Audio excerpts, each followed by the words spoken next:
This is episode 5 of StoryCast 21. I'm Jane Secker. In August 2010, a mine collapse and the subsequent efforts to rescue 33 miners entombed underground was watched by a worldwide audience of nearly 1 billion. This is Trapped, the Chile miners. I'm Jonathan Samuels. I'm a Sky News presenter. The San Jose mine is right in the middle of the Atacama Desert, which is in the north of Chile, and it's about an hour's drive from the small city of Copiapó. We pulled up on October the 6th, 2010. And what we saw was remarkable. There were hundreds of tents, there were camper vans, there was a great deal of industrial machinery, and I remember just hearing the noise of generators. I could hear the noise of the drills, the constant banging and thumping. There were these 33 flags, I remember, up high on a hill, each flag representing a different miner, and they would be fluttering like crazy in the breeze. The original mine shaft zigzags for miles as it descends 700 metres. The trapped men have taken refuge in an emergency area. So there was this constant hum of activity as everyone waited and wondered about the fate of these guys, trapped for 9 weeks, half a mile beneath our feet.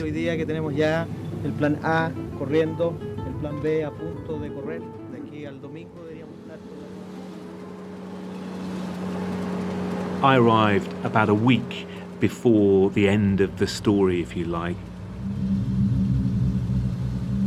If you can imagine, the mine was a bit like a corkscrew because it was a series of zigzag roads.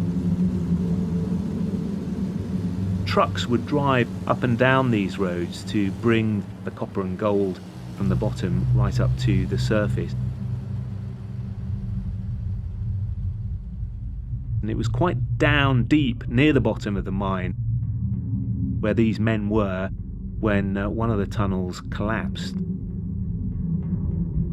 Estábamos con muchos compañeros que íbamos a celebrar el Día del Minero, no me acuerdo ni cuándo. We were just doing some job and suddenly just a huge amounts of rocks, like a really huge amounts of rock coming down. Tampoco no me acuerdo. 46, no sé. And we tried to run. We said that's about it. We're dead. One of the miners, his name was Edison Peña. He was 34 years old. He was an electrician by trade, and he'd travelled to the San Jose mine to find work and a better life. It's impossible to get out. There's no way to get out because it's a wall. You know what I mean? It's a huge exit, but it's a big wall of rock. Don't even a spider can get in.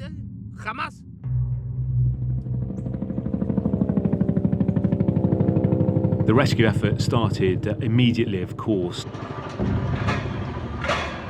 And they started drilling boreholes, desperately trying to search for signs of life. Entonces, siempre tienes que morir antes de sentir miedo. When we start hearing the ta-ta-ta-ta-ta-ta, and we never know if it is gonna drill in the place that we want to.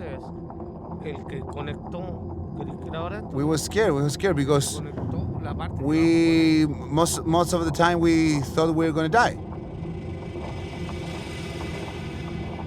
Everybody was laying down. Everybody was just with not hope, and it was very difficult because it was complete darkness. There was no light.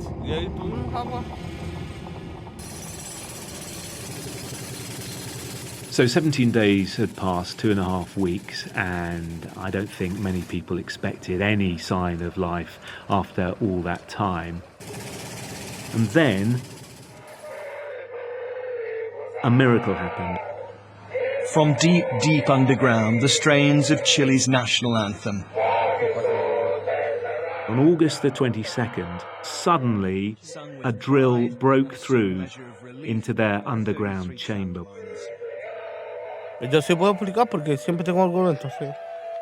I want to live, I just want to live my life, be with my friends. I want to just breathe the air. I wanted to be outside and just live, how amazing is living. The trapped men have taken refuge in an emergency area 600 metres down. They're linked to the surface by a 6-inch borehole used to communicate and get supplies to them. Plan A Video is to cameras link were sent usable down that sections of the tiny pathway by hole, drilling and we new got those vertical first shafts. spooky images in black and white, grainy images of the miners all grinning at the camera, putting their thumbs up, waving. A pair of eyes shining through the dark, confirmation that they had indeed survived. The focus now is on keeping them alive. Food and water, and medicine, of course, rehydration tablets and the like, that could all be sent down to them. While the rescuers on the surface scratched their heads and thought, great, we found them, how the hell do we get them out? More than 2,000 feet above them, their families watch the video images. Emotions must be very mixed. There was a lot of worry because this was a very old mine, and if we go down all guns blazing to pull them out with huge drills, then there's a real fear that we could cause more collapses. Drilling to get them out will probably begin within a few days, and this is what they'll use, a massive drill being driven to the site in northern Chile. Everyone knew that just one wrong move could undo all the amazing work that had been done so far. Once in place, it'll begin the long, hard work down for nearly a kilometre to reach the men. It's thought a specifically designed lift can then bring each of them to the surface one at a time. They looked at lots of different options, and in the end they decided the best one was to just drill straight down, ending up alongside where the men were and then pulling them out individually using a capsule.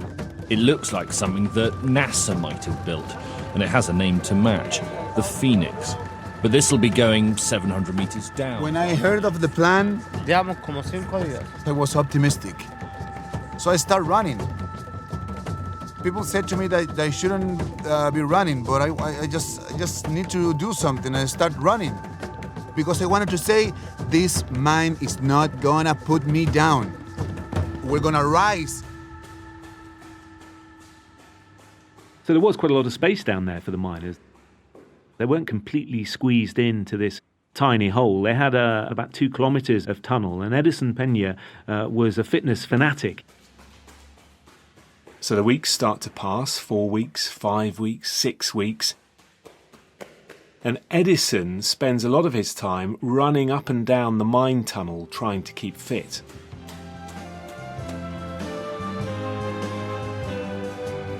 Born in the heat of the desert. Edison was a big Elvis fan. Not only was he a fan, but he was also a bit of an impersonator. Deprived of the love of a father. He'd sing Elvis songs to keep the other miners happy. He'd get them all singing along as well. And I think also he was even doing the actions. I really think that God was happy when I sing. Because when I sing, I knew that God was listening to me. I was singing because God wanted me to sing.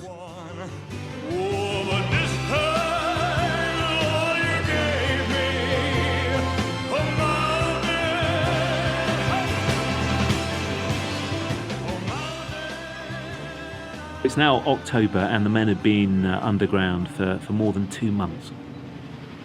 They'd had that communication tunnel, but it was only the width of a coffee cup. But what they needed was the rescue tunnel, that tunnel which was going to be the width of the capsule for the men to squeeze in and be pulled up to the surface.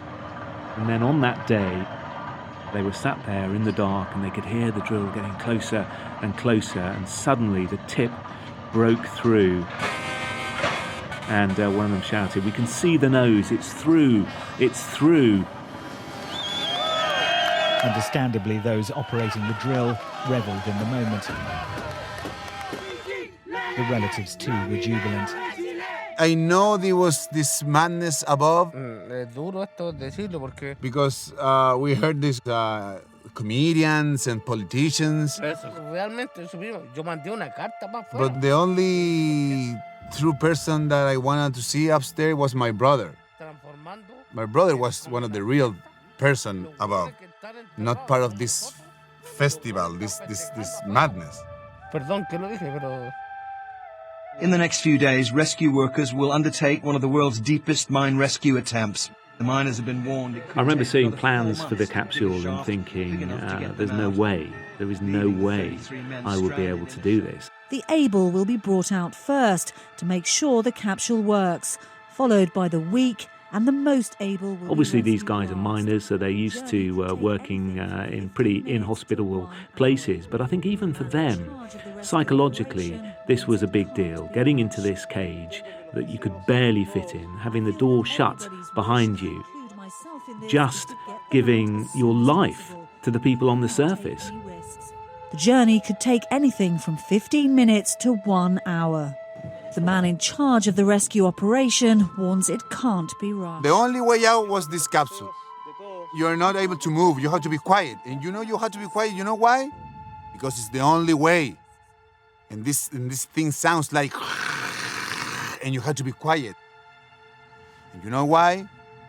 Because there's no other way. This is just the only way out. So you have to be quiet. There was definitely a moment when we were all desperately hoping that this was going to work for all 33 men, when I saw some kids running around a camp and their dad was down there. And remember, a lot of these men were young and they had young families. And I remember looking at the kids thinking, God, I hope your dad comes out. It is midnight here in Chile at the San Jose mine in the Atacama Desert. We are watching. It's now October the 13th, 2010, 10 weeks since the mine had collapsed and the drilling had stopped. And there was this almost hush across the camp because we knew the day had arrived and everyone was just silently praying and hoping for the best outcome. The young miner is now inside the capsule, 5 minutes 26 into his journey to the surface, where everyone is waiting. Bueno, cuando fue así, I was not afraid because I knew that in 12 minutes or something I'm gonna be out and I'm gonna eat the world like my dogs, my galgo dogs. If you unleash a galgo dog, he's gonna run, and I felt like was like a dog, and I wanna start running and eat the world. All we can watch is that wheel turning as it hauls the cable with the capsule on the end of it up to the surface. The journey down. Often as a correspondent, as a reporter on the scene, witnessing history, you're sort of slightly removed from the action and from what's going on. President Peña waiting also on the surface. But for some reason, this was completely different. There's movement now at the top of the tunnel. There seems to be some sort of activity as they release the pulley. I was just sat there watching the monitor, gripped by it like a billion people were around the world. 15 minutes, 8 seconds. Like the families were in their little camps, like all the rescuers were who were standing watching as well. Suddenly for a moment forgot I was there for work and was completely caught up in the moment. And the capsule.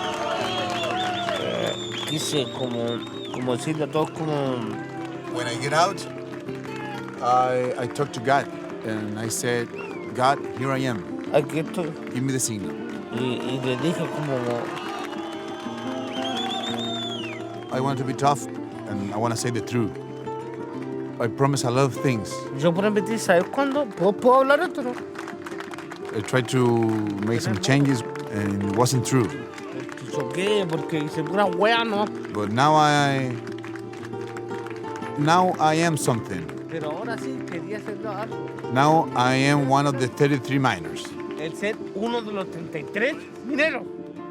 Well, that was the plan. Send the capsule down with a rescuer, bring up a miner, down 622 meters of narrow tunnel. The Chilean mine rescue has to be probably one of the most amazing stories that I've ever covered in 25 years as a journalist. A miner and his president.